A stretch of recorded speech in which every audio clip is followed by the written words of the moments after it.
Bonjour à tous et bienvenue sur ma chaîne Biologie sans frontières. On poursuit toujours avec le module de biologie cellulaire, mais aujourd'hui avec une nouvelle vidéo, comme on le sait, le système endomembranaire regroupe des compartiments intracellulaires d'une cellule eucaryote limitée chacun par une seule membrane, c'est-à-dire les endosomes, le réticulum endoplasmique, l'appareil de Golgi et les lysosomes et les phagosomes.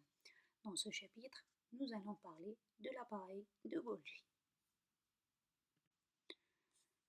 L'appareil de Golgi est un organite localisé près du noyau propre aux eucaryotes, délimité par une membrane d'enveloppe provenant du réticulum endoplasmique, fusion des vésicules de transition. Il est constitué d'un ou plusieurs dictyosomes, 20 en moyenne, mais ce nombre varie selon l'état physiologique et le type cellulaire. Chaque dictyosome est formé d'un empilement de 4 à 8 saccules membranaires, incurvés entourés de vésicules et séparés les uns des autres par une bande hyaloplasmique et stabilisés par des microtubules et des microfilaments d'actine. Chaque dictyosome peut être divisé en 3 régions fonctionnelles différentes. Les saccuoles de la face C, ou face d'entrée du matériel du réticulum endoplasmique, encore dite face C-Golgi Network, CGN.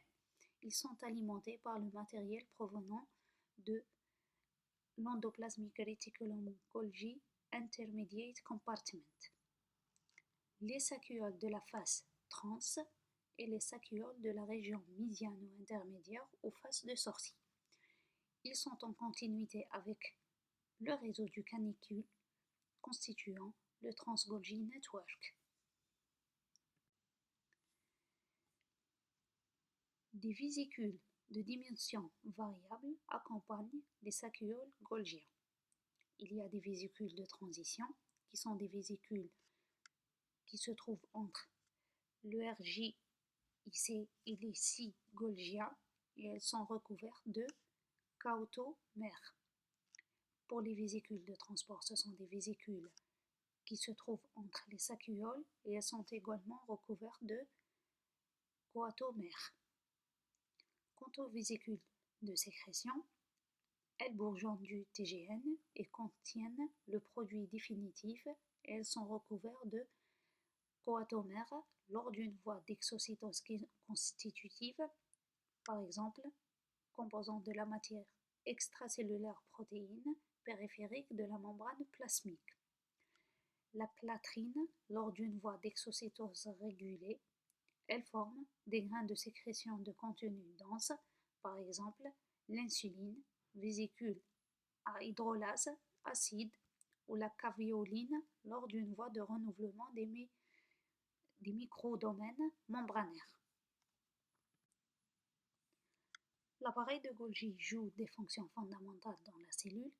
Il sert à la maturation des protéines synthétisées dans le réticulum endoplasmique, la modification post-traductionnelle et joue un rôle important dans le trafic de la membrane vers et depuis la membrane plasmique par des sécrétions et des endocytoses. Il est un centre de tri par le contrôle d'adressage des protéines par retour vers le réticulum endoplasmique ou bien adressage vers le lysosome. Il représente aussi un site cellulaire de stockage de calcium. J'espère que le cours était simple. N'hésitez pas à abonner à ma chaîne Biologie sans frontières et activer la cloche de notification afin de recevoir toutes les nouveautés. Merci.